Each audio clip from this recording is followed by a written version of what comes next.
네, 안녕하세요. 저는 그 안산 시흥지사에 있는 그 시흥 목감 한솔교실에서 온 장소영 원장이라고 합니다. 만나서 반갑습니다. 네. 제가 이 자리에 있는 거는, 잘해서가 아니라, 여러분들께 제가 조금 더 먼저 시작을 해서 좀, 경험들이 좀 더 있으니까, 이런 경험들을 제가 말씀을 드리면, 원장님들께서, 필요한 거는 취하시고, 필요 없는 거는 걸르셔서, 원장님들 가셔가지고, 거기 학원에 맞게끔 적용하시면 되겠습니다. 그래서, 저는 일단 그 한솔을 시작한 지가, 그러니까 한솔로 시작을 했어요. 그래서 지금은 이제 미래엔으로 바뀌었지만, 벌써 10년이 넘었네요. 그래서 좀 오랫동안 이거를 진행을 하면서 굉장히 아직도 만족을 하고 있고, 그래서 제가 어떤 부분에서 만족을 하고 또 이런 프로그램들을 또 어떻게 사용하고 있는지를 지금부터 좀 말씀을 드리도록 할게요. 이건 저희 성장 스토리인데 좀 그래프가 좀 잘못돼서 일단은 지금 제가 공부방으로 시작을 해서 중간에 처음에는 개인 공부방으로 시작을 했었어요. 그래서 그 그룹 수업을 좀 했었죠. 그룹 수업을 해서 이제 아이들 그래도 수준별로 하겠다고 좀 잘하는 친구들이랑 그룹별로 수업을 하다 보니까 아이들이 조금 이제 점점 늘어나는데 중요한 건 그룹으로 아이들을 해서 수업을 한다고 하더라도 어떤 문제가 발생이 되냐면 그 그룹 안에서도 또 상하가 나뉘잖아요. 그거는 어쩔 수 없는 것 같아요. 그렇죠? 그래서 이제 조금 그런 거에 대한 갈급함이 있었어요. 대체 이거를 그러면 어떻게 아이들한테 좀 더 다르게 더 잘하는 친구들은 더 좋은 문제를 주고 싶은데 그 안에서 또 못 따라가는 친구들이 있으니까 이걸 좀 맞추는 부분들이 좀 쉽지가 않더라고요. 근데 그때 제가 이제 한솔을 만나서 영업을 당했죠. 근데 좀 마음에 들었어요. 이제 개인별로 할 수 있다는 부분들이 되게 마음에 들었는데 그래서 이거를 보시면 저희가 약간 안 나오나요? 나오네요. 안 보이나? 네. 그래프에서 딴 부분들은 지금 좀 잘못된 부분들이 있는데 제가 보여드리고 싶은 건 뭐냐면 저희가 어떤 성장을 하는 데 있어서 그래프가 항상 이렇게 가진 않거든요. 이게 가다가 정체기가 항상 있어요. 그러다가 한 번 또 올라가고 그러니까 이 점핑 포인트들이 있는데 그 점핑 포인트들을 어떻게 지금 가져갈 것인가 하는 부분들이 좀 필요할 것 같아요. 지금 계신 원장님들 중에서 현재 공부방 있으신 분들 한번 손 한번 들어보시겠어요? 네, 그럼 교습수 하시는 분들 계신가요?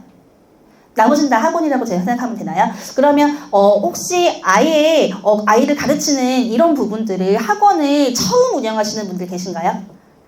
그러면 이미 다 경험들이 있으신 거죠. 그럼 경험들이 있으시고 나서 브랜드를 가지고 오시는 거기 때문에 아마 훨씬 더 점핑 포인트가 될 수 있는 부분들이 있을 것 같아요. 그러니까 저희가 0에서 시작하는 게 사실 쉽지가 않아요. 그렇죠? 근데 이제 아이들이 저도 처음에 한 공부방 할 때는 그냥 한 25명 정도 할 때 그때 한솔을 만났던 것 같아요. 그래서 그때 한솔을 만나서 그때 한번 이제 시스템이 싹 바뀌고 나면서 애들이 한 공부방에서 한 40명, 45명 정도 될 때 이제 학원으로 나갔거든요. 저도 사실 학원으로 나가고 싶은 생각은 별로 없었어요. 그런데 주위에서 그렇게 자꾸 허위 신고를 하는 거예요. 그러니까 서위 신고를 자꾸 하니까 교육청에서 계속 나오는데 이게 너무 스트레스를 받더라고요. 그래서 그러면 이런 거 저런 거 다 생각할 필요 없이 그냥 학원을 나가는 게 낫겠네요. 이제 그랬더니 오히려 교육청에서 저한테 같은 사람이 3번 이상 신고하면은 그때부터는 안 나올 수 있으니까 그냥 공부방 하세요 이러시는 거예요. 오히려 교육청에서. 사실 그때는 이제 안산에서 했었는데 안산 교육청 분들이 참 친절하세요.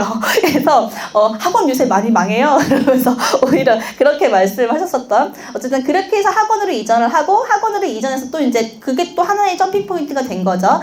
근데 이제 이게 항상 저희가 쭉 올라가진 않잖아요. 그래서 정체기가 있어요. 근데 저희는 어떤 경험을 했냐면 정체기가 있을 때 주위에 다른 학원에서 회원만 유입한 적이 있었어요. 그러니까 그 원장님들께서 학원을 인수하는 그 과정이나 이제 이런 가운데에서 학원 자체를 인수를 받는 경우도 있는데 회원만 받는 경우도 있거든요. 저는 그걸 좀 경험을 했어요. 그래서 보통 이거는 그냥 통상 그냥 평균적으로 얘기를 할 때 학원을 인수할 때는 원생 아이들의 3배고 저기만 그 학원 아이들만 인수할 때는 한 달 정도고 이제 이런 이야기들이 이제 평균적으로 이런 코로나 전에 이제 이런 부분들이 있었거든요. 그런데 이제 다른 그 원장님이 저한테 연락을 오셔서 이왕 제가 지금 임신을 해서 애들을 가르칠 수 없는 상황인데 이왕 아이들을 이렇게 할 거면 잘하시는 분한테 드리고 싶어요. 그래서 저희가 좀 동네에서 소문이 좀 잘 났거든요. 그래서 저한테 연락이 와서 그렇게 해서 갑자기 애들이 100명이 된 거예요. 그때가 한 60명 정도 될 때였던 것 같은데 그래서 갑자기 애들이 100명이 확 되니까 저는 마음의 준비를 이미 하고 있었고 선생님들도 다 같이 마음의 준비를 하고 있었지만 아이들이 갑자기 이렇게 확 올라오는 거는 현실로 다가왔을 때는 맨날 입에 단내 나고 집에 맨날 늦게 들어가고 선생님들 말이 없어지고 수업하고 나면 이제 막 그런 거의 연속이었거든요. 그러다 보니까 또 아이들이 계속 유지가 안 되는 거죠. 왜냐면 저의 한계를 넘어선 거잖아요. 갑자기 그렇게 됐으니까 이제 이런 부분들이 있었어요. 이제 그래서 그때는 사실 지금 생각해 보면 그때 선생님을 더 채용을 했었어야 되는 거예요. 그러니까 선생님을 과목마다 제가 좀 보고서 했었어야 되는데 아직 그런 게 좀 덜 되어 있었을 때여서 이제 이런 경험들도 있었고 그 다음에 또 아이들이 이제 그 다음에 애들이 계속 쭉 빠졌다가 다시 저희가 또 한번 이사를 이제 너무 공간이 좁아서 이사를 하면서 그게 또 점핑 포인트가 돼서 또 쭉 올라가고 이제 이런 일들이 있었거든요. 근데 이런 부분들이 조금 힘드시면 또 다른 걸로도 하실 수 있어요. 예를 들어서 뭐 홍보 업체를 쓰신다거나 원장님들께서 그렇게 하실 수 있는 부분들이 없다면 업체의 힘을 빌리는 것도 괜찮거든요. 그래서 어쨌든 이런 점핑 포인트들을 각자의 이런 부분들을 가지고 가시는 게 하나의 노하우일 수 있다 하는 거를 말씀을 드리고요. 학원 홍보를 전 되게 홍보를 안 한다고 생각을 했거든요. 근데 이제 이번에 이거를 같이 이제 우리 팀장님하고 같이 준비를 하면서 얘기를 하다 보니까 그래도 하긴 했더라고요. 그래서 아예 안 하지는 않았구나. 그러니까 중요한 거는 노출이에요. 어떻게 노출이 되느냐가 굉장히 중요한데 노출을 지속적으로 시킬 수 있는 가장 좋은 방법은 사실 위치예요. 저는 학원에서 가장 중요한 거, 그러니까 중요한 거 하나를 뽑으라고 얘기를 하면 저는 위치라고 말씀을 드리고 싶어요. 왜냐면 그 위치 중에 정말 물만 팔아도 팔리는 위치들이 있잖아요. 그리고 또 학원 같은 경우는 그냥 학교 앞에서 한다고 하면은 그거는 그냥 노출되는 거거든요. 그것만큼 좋은 홍보가 없어요. 사실 학교 앞에서는 그렇게 홍보할 필요도 없죠. 계속 노출이 되니까. 그런데 제가 이걸 간과하고 있었어요. 그래서 아이들이 한참 많아질 때 이렇게 그 장소를 이제 옮기려고 보고 다니는데 좀 학교 후문 쪽으로 좀 외진 곳으로 갔어요. 워낙 애들이 많았기 때문에 이래도 괜찮을 거라고 생각을 했었죠.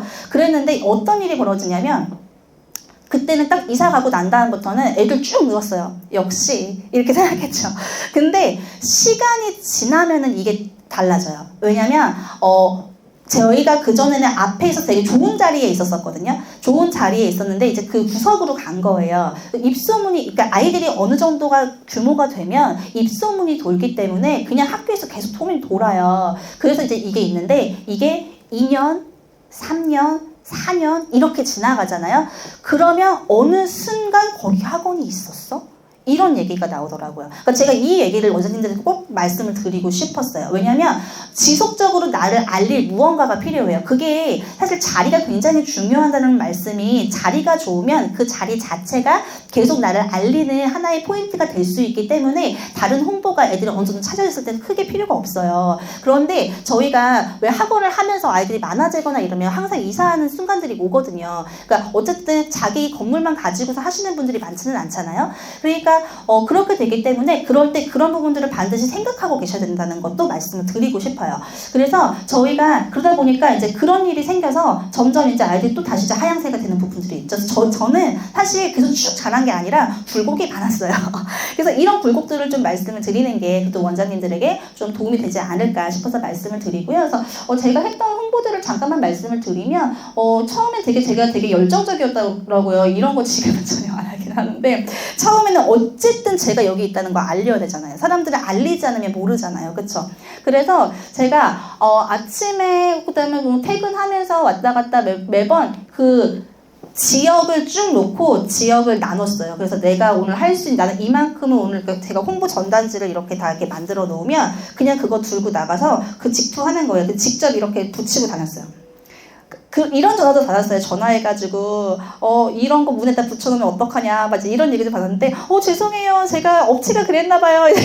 업체를 썼는데 이제 그랬나 너무 죄송해요. 이제 그렇게 하고서 또 붙이고 이제 그렇게 해서 이제 이렇게 해서 계속 매일매일 어쩜 이제 이런 부분들도 있었었고 그 다음에 또 학교 앞에 나가가지고서도 홍보 많이 했어요. 그래서 혼자 할 때는 제가 혼자 공부방일 때는 학교 앞에 나가서 이제 홍보하는 부분들이 저는 원래 그 전에 이제 학습지를 좀 했었기 때문에 그게 좀 두렵지는 않았거든요. 그게 좀 자연스러워서 되게 자주 이렇게 홍보를 했었었는데 이제 가맹을 맺고 나니까 지사장님들이 좀 도와주세요. 그러니까 훨씬 더 수월하더라고요. 이제 이런 부분들이 있었고요. 그 다음에 뭐 족자 같은 거 요즘에는 이제 신도시로 넘어가고는 이런 게 없기 때문에 잘 안 붙이는데 전에는 주택가에 있을 때는 족자도 엄청 많이 붙였죠.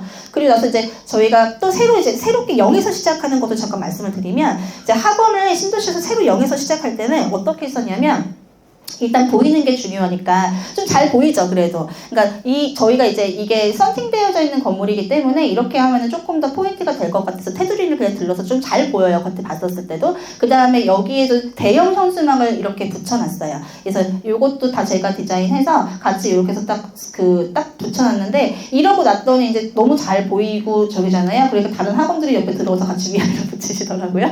그래서 어쨌든 이렇게 해서 지금 여기 너만을 위한 특별한 수업 저희의 가치가 확실하죠. 그래서 이제 그 한 가지를 그러니까 원장님들도 하실 때 중요한 거 내가 홍보로 넣을 그 포인트에 대한 부분들 그런 거는 한마디로 싹 만들어 두시는 게 되게 중요할 것 같아요. 그래서 근데 저희가 가지고 있는 이 멘트가 굉장히 조금 임팩트가 있긴 있더라고요. 그래서 이제 이것만 가지고도 수학 문의가 좀 와요. 이제 그렇게 해서 같이 했다는 거 말씀을 드릴게요.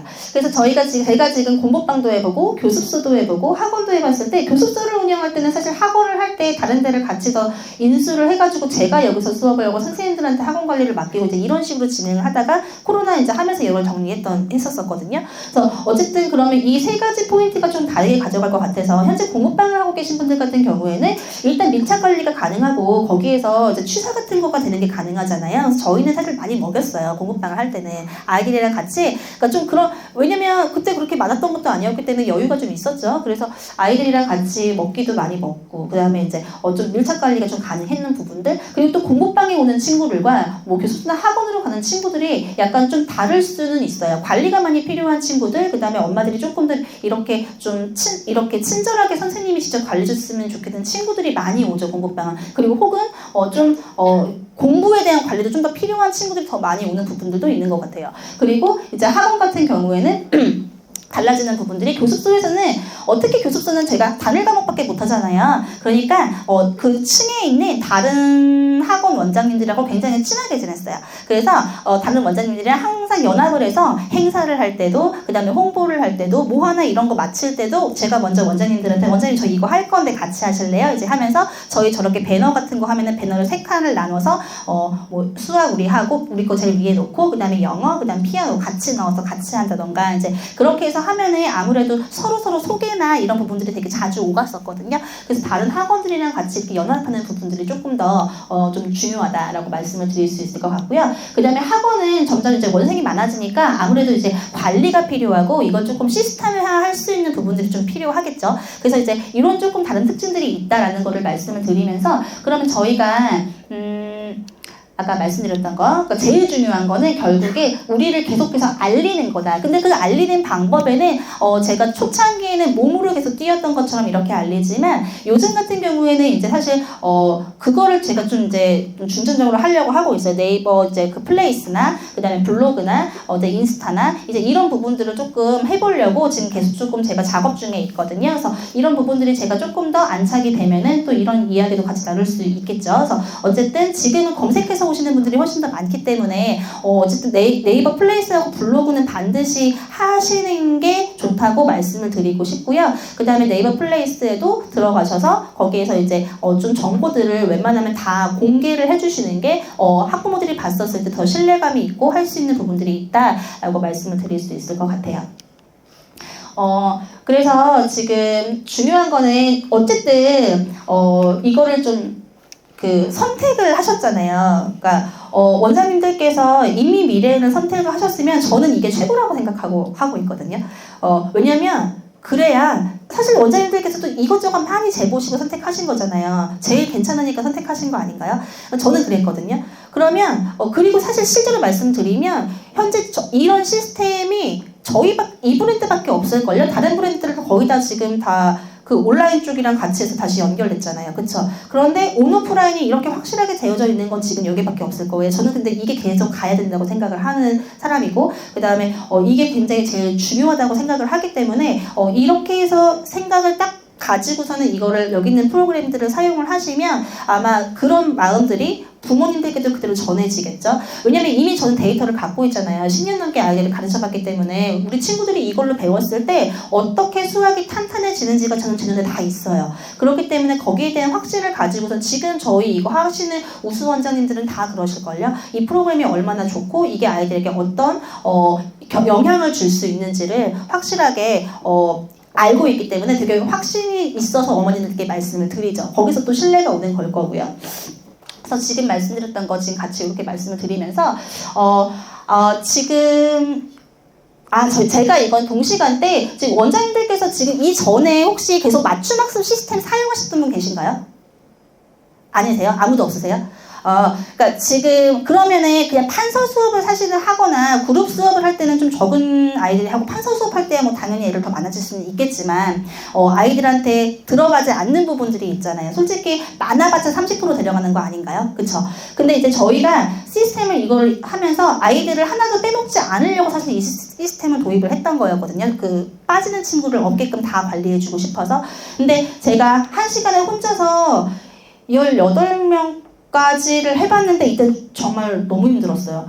그러니까 지금 보통 16명 정도까지는 제가 혼자 채점하면서 같이 갔었는데 선생님들은 8명에서 10명 정도가 적당하신 것 같아요. 보통 그렇게 했을 때 애들이 이렇게 이탈하는 아이들, 그러니까 눈 밖에 나지 않고 할 수 있는 친구들이 보통 그 정도인 것 같고요. 이렇게 해서 같이 이제 있는데 이게 시스템을 가지고서 해주면 저희가 지금 동시간 때 지금 들어가 있는 친구를 한번 보여드리는 거예요. 아이들이 저희는 되게 조용해요. 수학교실 진짜 조용해요. 그래서 수업할 때 아이들이 다른 부분들이나 이제 이런 부분들은 별로 없고요. 그래서 좀 아이들 같이 동시간 때 혼자서 수업할 때 좀 이 정도 같이 한다라는 거 말씀을 드리면서 지금 학원에서 이 시스템을 도입하신 가장 큰 이유는 아마 시스템화 하시려고 하시는 부분들이 제일 크지 않을까 싶어요. 그러니까 강사가 중요한 건 저희가 원장 입장에서 강사가 변동이 있었을 때는 강사의 역량이 너무 크잖아요. 그러면 선생님이 빠지면 그 교실이 아주 그냥 들썩들썩해요. 그쵸? 그리고 강사 선생님 따라 나가기도 하고, 그죠? 그런 거 없게끔 하려고 사실 이런 거 같이 하는 거잖아요. 그죠? 그래서 강사가 채용하거나 변경이 있어도 수업에 영향이 없어야 돼요. 선생님이 바뀌어도. 그게 제일 중요해요, 일단은. 그래야 학원이 안정적으로 굴러갈 수 있거든요. 그래서 저희가 이렇게 시스템화를 시키는 거잖아요. 동시간대 다회원 수업이 가능해지고요. 학생들마다 학습 소화량은 수준별로 만족시킬 수가 있어요. 그리고 시스템 도입 후 학생들의 실력이 탄탄해지는 건 저는 되게 많이 느꼈어요. 아이들이 되게 깊은 문제들을 풀어요. 그래서 저희는 아이들이 지금 되게 잘해요. 수학을 잘한다고 저는 자신 있게 말씀을 드릴 수 있어요. 잘해요. 그래서 저희가 그 관리하는 부분들에 있어서 저희는 강사 선생님들한테도 말씀을 드리는 게, 왜냐면 제가 수업할 때는 머릿속에 다 있고 이게 다 이제 있지만 강사 선생님들한테 내가 생각하고 있는 거를 그대로 같이 이 선생님이 알아주겠거니 하는 건 완전한 실수예요. 절대 안 그렇거든요. 돈 받은 만큼만 이래요. 그거 사실 반대로 생각하면 당연한 거 아닌가요? 그리고 중요한 거는 일을 제대로 시키셔야 돼요. 그 일을 제대로 시킨다는 게 무슨 말이냐면은 업무를 명확히 주셔야 돼요. 강사님들 입장에서도 한번 생각을 해보시면 내 업무가 나는 가르치는 것만이라고 생각하실 수 있거든요. 그러면 맨 처음에 채용하실 때도 마찬가지로 선생님께서 하셔야 할 일들이 이런 거입니다 하는 거를 명확한 업무 지시가 있어야 일을 받아서 하는 사람 입장에서도 당연히 제대로 일이 나와요. 업무 지시는 되게 중요해요. 그걸 명확하게 해주시는 거. 그런 걸 다 시스템화 시키시는 게 중요하고요. 그래서 저희는 훈육하는 것마저도 원칙을 세워줬어요. 선생님들한테 이렇게 하라고. 그 다음에 시스템 적용해서 관리하는 부분들은 원장님이 선생님이 딱 해놓으시고 나면은 잘 하시겠거니 하시면 안 돼요. 그래놓고 나중에 소통이 안 된 상태에서 선생님 때문에 이랬어라는 말이 나오면 그것도 사실은 원장님의 직무유기예요. 그러니까 수시로 체크하셔야 돼요. 시스템 적용해서 잘 하시고 계신가 체크를 수시로 해주고, 그 다음에 학생 지도 매뉴얼 시스템 적용 어떻게 할지, 학습 관리는 어떻게 할지 파일로 원장님의 그거에 맞춰서 만들어 놓으시고, 그 다음에 원생 관리 파일, 그 다음에 이런 거랑 저희는 매일매일 카톡으로 보고 받거든요. 그래서 선생님들이 항상 오늘 학습한 것 전부 다 해서 카톡으로 항상 계속 업무 그거를 다시 보고를 하세요. 그러니까 이런 부분들을 다 만들어 놓으셔야 돼요. 선생님들이 정말 잘하시는 선생님들도 있고 다 천차만별이잖아요. 그런데 이 선생님한테 이런 거를 내가 기대를 하고 있으면서 정확하게 이야기해주지 않고, 그 선생님이 내가 선생님 이렇게 하세요 라고 했는데 저 선생님 왜 저렇게 해? 라고만 얘기를 하면 서로 사이만 나빠질 뿐이죠. 그죠? 그래서 이제 중요한 거는 업무 지시가 명확해야 한다. 자, 그러면 이제 저희 한 번 말씀드릴게요. 그러니까 선생님들의 이제 이게 시스템을 도입하시고 나시잖아요. 그러면 이 생각이 드실 거예요. 나는 수업이 왜 힘들까? 한 3개월 정도 이 생각이 드실 거예요. 왜냐하면 시스템이 바뀌었잖아요. 선생님 일이 되게 많아져요. 이게 익숙하지 않은 상태에서 내가 지금 판서 수업을 하고 있고 혹은 그룹 수업을 하고 있고 하는 상태에서 이게 확 지금 시스템이 전체가 바뀌는 거예요. 그러면 일단 가셔서 맨 처음에 헉 하실걸요? 왜냐면 익숙하지 않은 데서 오는 게 첫 번째.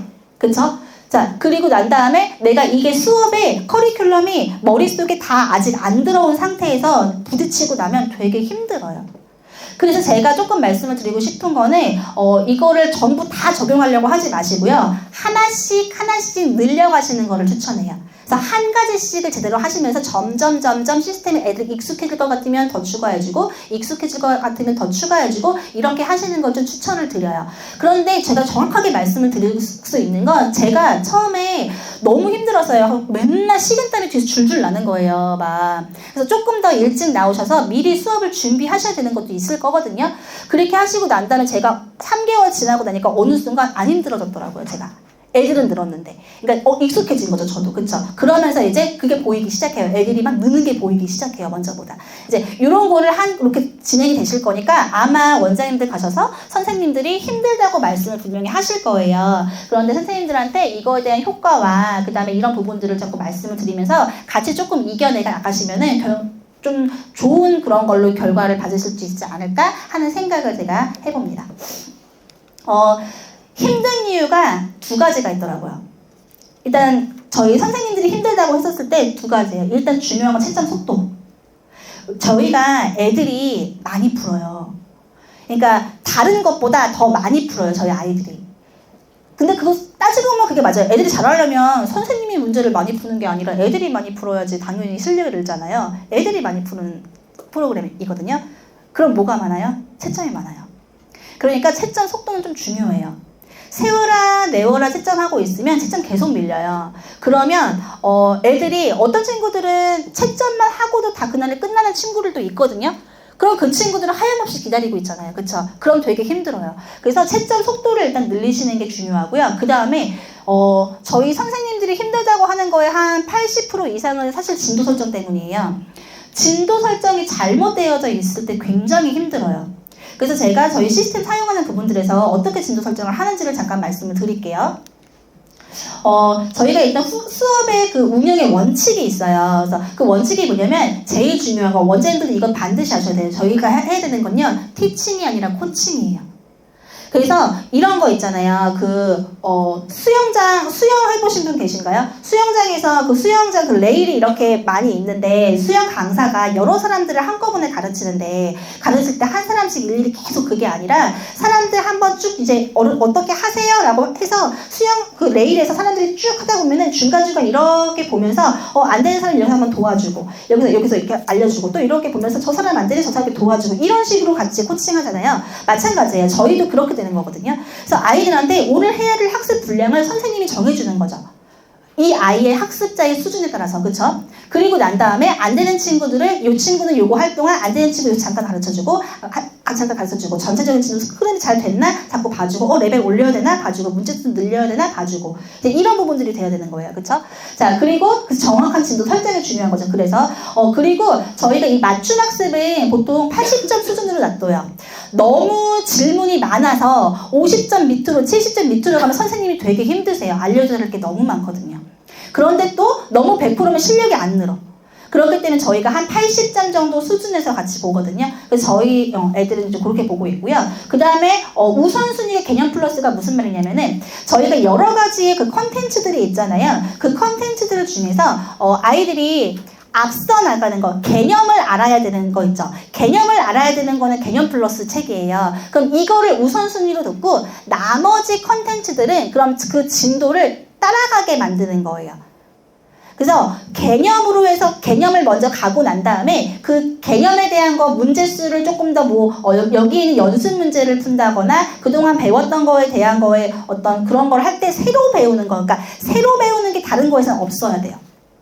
그러니까 개념을 새로 배우는 거는 개념 플러스만 있어야 돼요. 안 그러면 선생님들께서 일일이 다 알려줘야 되고 이게 진도 설정이 잘못된 거예요.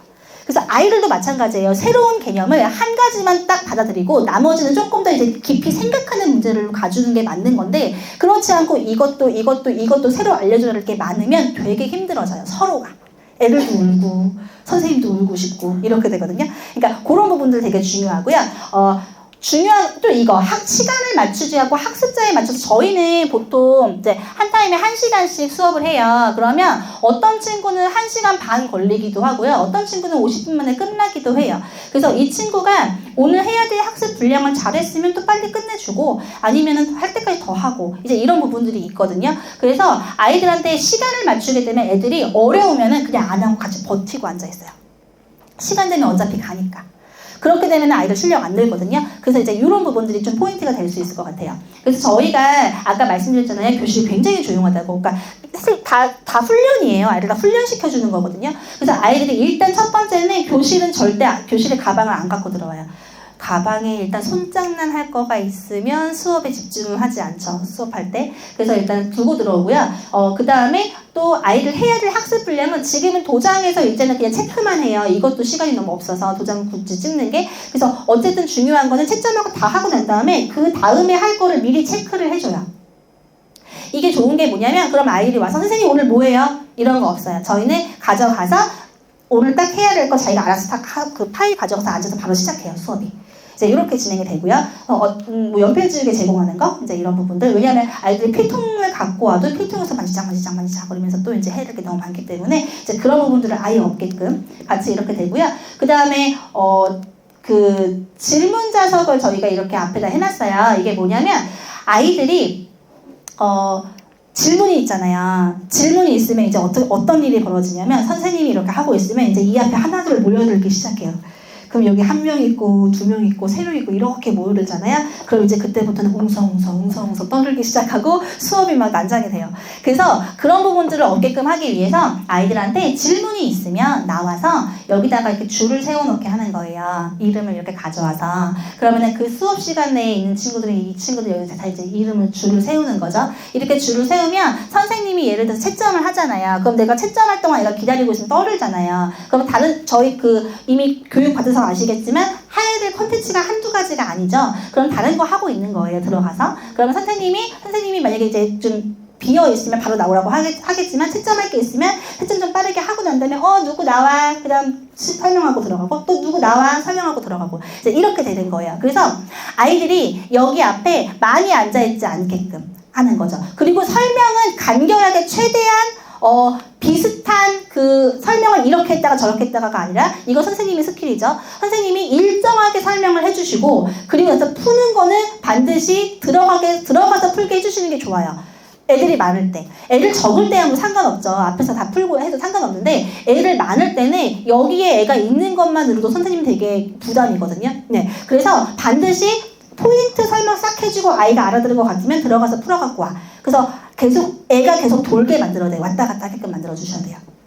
그렇게 해주시는 거죠. 그래서 보통 지금 저희가 이제 프린트는 프린트끼리 개념책 이렇게 해놓으면 저희가 채점이 좀 편리하거든요. 그래서 이렇게 좀 분리를 시켜놨어요. 그래서 이제 이렇게 해서 해주고 근데 요즘엔 저희가 좀 이게 조금 하나로 합쳐지기 시작했어요. 왜냐면 저희가 이제 QR 코드가 생겨가지고 QR로 채점을 하니까 이런 부분들이 조금 더 수월해져가지고 이제 그렇게 있는데 저희 이제 오면 항상 출석 후에 아이들 이름 체크해서 애들 들어온 시간 나가는 시간 항상 체크해요. 저희는 이제 그래야지 아이들이 어느 정도 학습했는지가 선생님이 보여요. 왜냐면 어떤 친구는 안 나오고 계속 앉아 쌓이는 친구가 있어요. 이제 그렇게 되면 그런 친구들은 관리가 안 되는 거잖아요. 그래서 이런 거 보면서 선생님이 체크를 자꾸 해주시는 거죠. 이것도 처음부터 하시는 게 좋아요. 왜 중간에 이걸 안 하다가 넣으려면 이것도 일이기 때문에 되게 힘드시거든요. 근데 습관을 들이면 훨씬 괜찮아져요.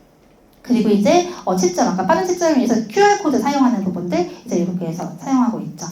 그리고 저희는 성장 노트를 쓰는데 이게 뭐냐면 제가 원래는 그 알림장에다가 그 아이들 오늘 했던 공부를 다 애를 보고 적게끔 했어요. 수업의 마무리는 내가 오늘 뭘 학습했는지 명확히 아는 것. 그렇게 해서 제가 끝났거든요. 그랬는데 우리 교육팀에서 이렇게 멋지게 또 성장 노트를 만들어 주셨더라고요. 그래서 이거는 이게 지금 겉표지고 이거 다 사이트에 올라가 있거든요. 그러면 한 달 동안 공부할 것만큼만 해가지고 하면 이게 메타인지잖아요.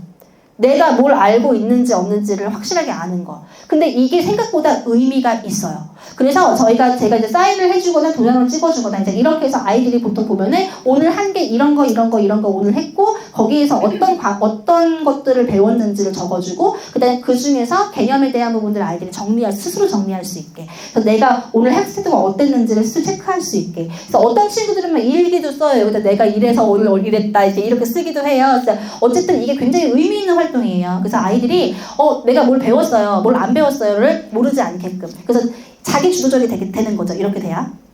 이런 부분들을 같이 하고요. 그 다음에 저희가 3색 채점을 그 원칙으로 하고 있는데 3색 채점 하는 게 되게 좋긴 좋아요. 왜냐면 그러면 다 풀어놓고 나면 딱 보여요. 이 친구가 실수가 많았나 이 책을 하면서 아니면 모르는 게 많았나? 왜냐면 노란색을 체크한 거는 설명이 들어간 거거든요. 그 다음에 이거는 스텔링을 스스로 고친 거예요. 이제 이렇게 되면은 이걸 보면 직관적으로 일단 볼 수 있어요. 확인이 돼요. 그래서 부모님이 보시기도 괜찮고 선생님이 관리하시는데 원장님이 이거를 봤었을 때도 직관적으로 딱 보이죠. 이 친구가 어떻게 학습했는지가. 그래서 이것도 추천을 드립니다. 그래서 저희가 또 근데 3색 채점이 뭐가 아쉽냐면 이게 색연필이 앞에서 막 바빠 죽겠는데 이거 하면서 막 색연필이 막 이게 찾아야 되는 부분들이 있어요. 저희 묶어서 사용해요. 그래서 이렇게.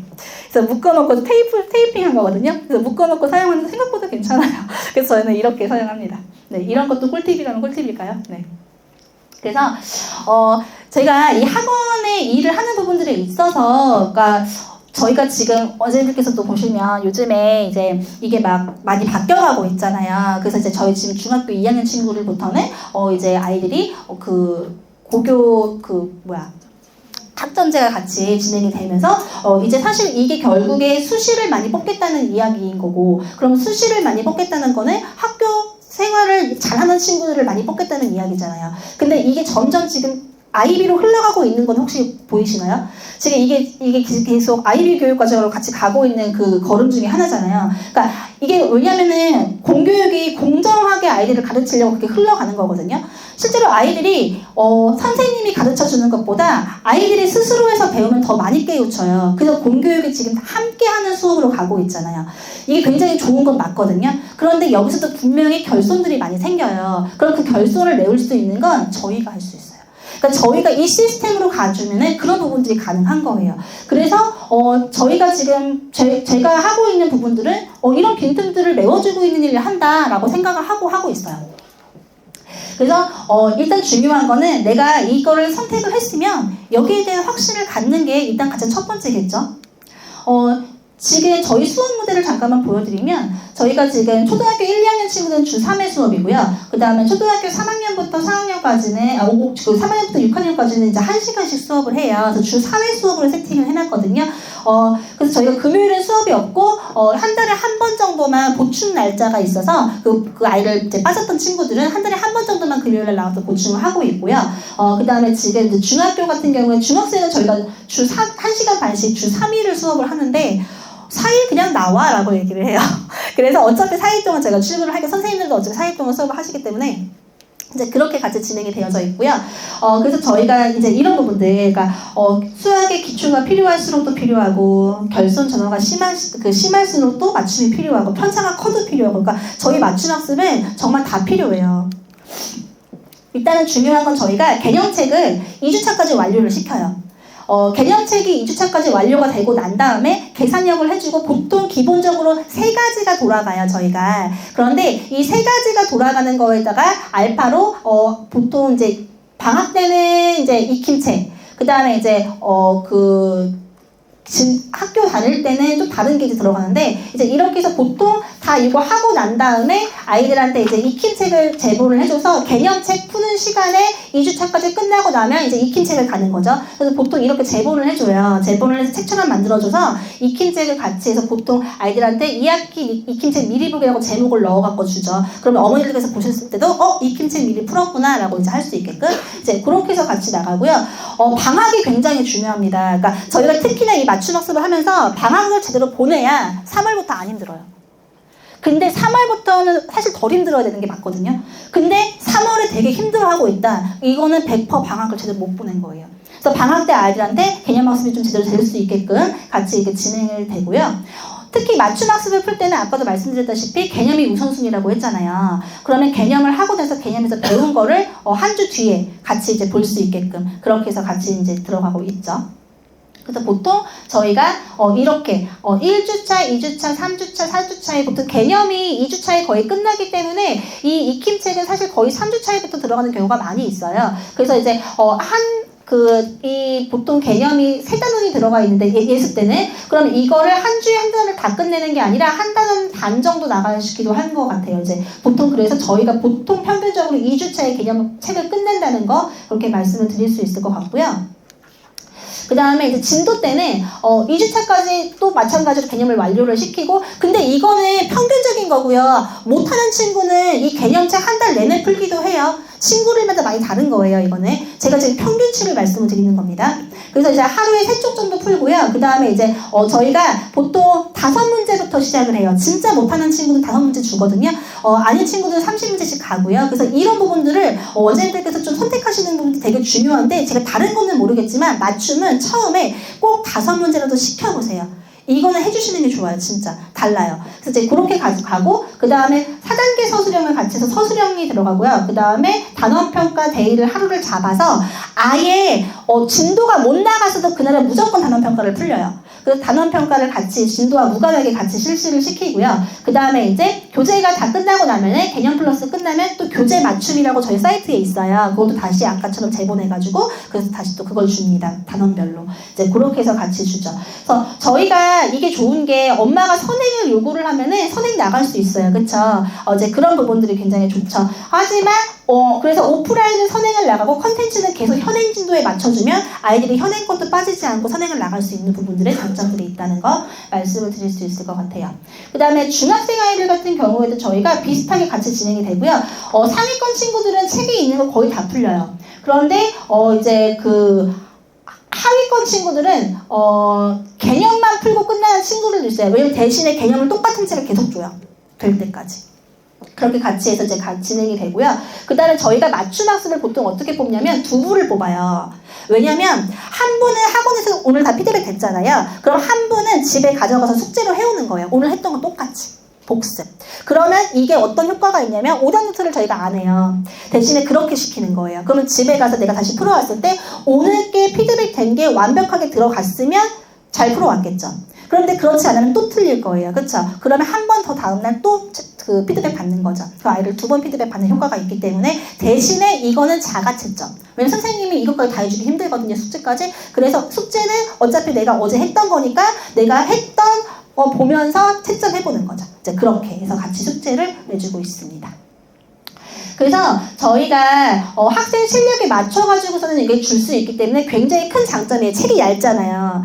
책이 얇아가지고 저희가 어떤 게 좋아요? 블럭으로 같이 형성할 수 있죠. 아이에 맞춰서. 그쵸? 다 이렇게 끼워서 넣을 수 있잖아요. 그러면 이게 어떤 또 장점이 있냐면 아이가 같은 양의 문제를 풀 때 덜 지루해요. 되게 문제를 많이 푸는데 덜 지루하게 많이 푸는 거예요. 그거 굉장히 큰 장점이에요. 그래서 아이들이 좀 더 재밌게 느낄 수 있는 거예요. 수업을 할 때. 저희는 그래서 매번 할 때마다 이거를 받아요. 창의융합인재상 아이를 저희가 1년에 학기에 2번씩 시험 보잖아요. 학기 중간고사 한번 보고 그 다음에 이제 창의융합 진단평가 보는데, 창의융합 진단평가는 경시대회 수준이거든요. 높은 수준의 문제를 잘 풀어요. 왜냐면 저희가 평소에도 조금 높은 수준으로 맞춤을 잘하는 친구들을 좀 더 레벨을 높게 가서 하거든요. 이제 그렇게 같이 진행이 되죠. 그래서 저희가 시간이 넘었네요. 일단 요거만 말씀을 드릴게요. 저희가 학생의 인생을 바꿀 수 있는 일을 하고 있잖아요. 무슨 말이냐면 저희가 아이가 지금 중학교 2학년 겨울방학 때 들어왔던 친구들이 있었어요. 친구가 있었어요. 근데 이 친구를 어디부터 학습을 시켰냐면 초등학교 4학년부터 학습을 시켰어요. 거의가 안 된 친구예요. 근데 이 친구 너무 공부를 하고 싶어. 그래서 왔어요. 그래서 제가 3개월 동안 그거를 다 밟고 3월 달에 재진도 나갔어요. 이 친구가. 나중에 이제 이때 이제 그래서 그 학습할 수 있는 이거를 기반을 잡아서 대학도 그래서 잘 갔거든요. 이 친구. 저는 이 친구의 인생을 바꿨다고 생각을 해요. 다른 데서 그렇게 해주기 쉽지 않아요. 저희 시스템으로 가능하거든요. 그러니까 이런 게 가능해요. 근데 이거 좀 극단적이에요. 왜냐면 이 친구는 되게 열심히 했어요. 제가 그래서 문제를 저희가 많이 생성해 줄 수 있잖아요. 개념책으로 진도를 계속 나가지고 그 다음에 저희가 이 친구는 프린트로 집에서도 계속 풀어올 수 있게끔 해줘가지고 숙제를 엄청 많이 내줬어요. 그래서 이 친구는 책도 되게 많이 들어갔어요. 그런데 이 친구 그만큼 열심히 하니까 따라와요. 이렇게도 가능한 거예요. 저희 시스템으로. 그래서 저희가 이런 부분들도 같이 좀 이런 사명감도 같이 가지고 일할 수 있는 부분들을 생각해 보셨으면 좋겠습니다. 그래서 저희가 지금 요 원생관리 노하우까지만 딱 말씀을 드리고서는 제가 마치도록 할게요. 저희 아이들이랑 선생님들께 말씀을 드리는 건데요. 아이를 할 때는요, 제일 중요한 거는요, 억울한 감정 생기지 않게끔 해주시는 게 제일 중요해요. 왜냐면 사람이 느낄 수 있는 가장 힘든 감정이 억울한 거래요. 그래서 아이들이 근데 학원에 와서 이런 감정 갖고 가면 안 되잖아요. 그쵸? 그래서 친구들한테 사소한 거 어떤 거 억울한 줄 아세요? 내가 먼저 책 냈는데 다른 거 먼저 채점해주면 이것도 억울해요. 그래서 저희가 아까 말씀드렸다시피 그거 해놓은 것도 그거 맞춰서 해주려고. 그래서 아이들한테 꼭 거꾸로 넣으라고 해요. 그래야 제가 빼서 다시 바르게 나서 먼저 내 친구부터 채점해 줄 수 있기 때문에 이런 부분들부터 같이 사소한 것도 챙기시는 게 좋을 것 같고요. 특히 아이가 칭찬을 해주는 저희가 스킬도 되게 중요해요. 이 아이가 머리가 좋은 걸 칭찬하지 마시고요. 이 아이가 한 노력에 칭찬을 해주시는 게 되게 중요한 거잖아요. 이런 부분들도 같이 말씀을 드리고요. 그 다음에 아이들한테 저는 제일 중요한 그 동기부여는 뭐 하나를 주는 게 아니라 정확한 로드맵을 그려주는 게 제일 중요하다고 생각해요. 너가 지금 이거를 했어. 지금 이게 사실은 중학교 1학년이랑 연결되는 부분이거든. 이거를 잘하면 너는 벌써 중학교 1학년 거를 할 수 있는 기반이 마련된 거야. 이렇게 얘기해줘요. 그럼 아이들이 되게 이런 부분들에서 내가 어느 만큼을 할 수 있다는 걸 아이들이 알 수 있거든요. 그래서 이런 게 되게 중요하고요. 그 다음에 아이들한테도 이거 해와. 이게 아니라 이거 이렇게 해서 이것 때문에 해와야 돼. 네가 스스로 식을 세울 수 있는 능력을 기르는 게 중요하기 때문에 식을 세워야 돼. 이런 식으로 명확한 이유를 말해주시는 게 되게 중요하고요. 그 다음에 중요한 건 저희가 아이의 성장에 초점을 맞추는 거가 알겠죠. 그래서 제가 지금 이제 준비한 부분들은 좀 시간이 너무 지났네요. 혹시나 질문이 있으신가요?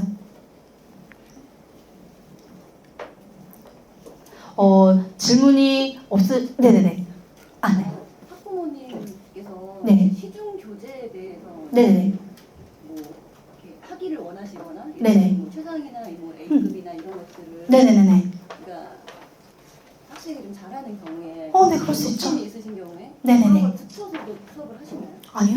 저희는 저희 걸로 충분합니다. 네. 그래서 왜냐면 아까 말씀드렸잖아요. 저희가 레벨을 좀 높이 풀려요. 그래서 이미 어머니들한테 저희가 좀 그런 얘기도 많이 들었거든요. 그랬는데 그렇게 되면은 수업에서 리듬이 깨져가지고 선생님 되게 힘드세요. 다른 책 추가시키시면.